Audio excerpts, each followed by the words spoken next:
Hello বন্ধুরা, নতুন একটি ভিডিওতে তোমাদের স্বাগতম। তেঁতুল পাতা ধারাবাহিকের আজকের পর্বে যা ঘটেছে, ঝিল্লিকে নিয়ে চলে এসেছে ঋষি আর ঝিল্লিকে বলছে এখানে আসতে বলেছিল সানি।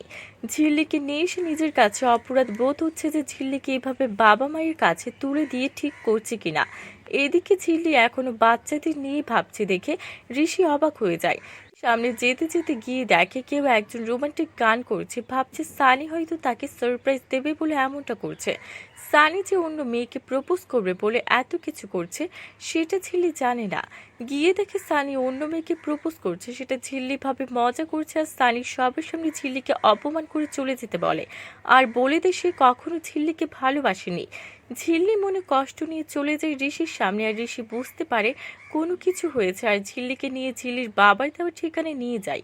আর ঝিল্লির বাবা মা অয়নকে দেখে বলে, আপনিও আমাকে সবার মতো ঠকালেন। ঝিল্লির মুখে এমন কথা শুনে ঋষির মনটা খারাপ হয়ে যায়। ভাবে সে কি ঝিল্লির সাথে ঠিক করেছে না ভুল।